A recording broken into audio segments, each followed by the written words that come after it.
आप सभी YouTube family को राधे राधे, जय श्री कृष्णा। बहुत ही सुंदर कजरी गीत लेकर के आई हूँ, जिसको पूरा सुनना और कैसा लगा कमेंट करके बताना। हमारे चैनल को भी अपना प्यारा आशीर्वाद देना।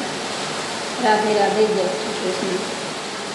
रखिया के दिन बहनी देखली डगरिया, नहीं आए हमरो बीरनवाना। रखिया के दिन बहनी देखली डगरिया, नहीं आए हमरो बीरनवाना। झपटी के चढ़ी बहनी ससुरुआ टरिया, झपटी के चढ़ बहनी ससुरुआ टरिया। देख चारियोरी फेरी नजरिया, देख चारोरी फेरी नजरिया।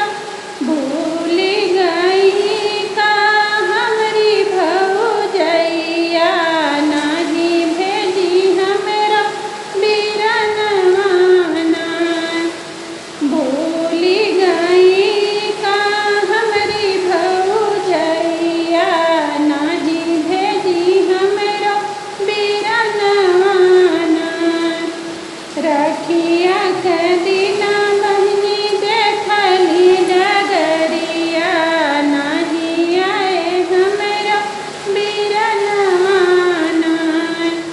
नहीं आए हमरो बीरनवाना। जितना नदी जेठानी हम बोलिया सुनाम, नदी जेठानी हम बोलिया सुनाम। सासु मोरी मारे में हनवाना।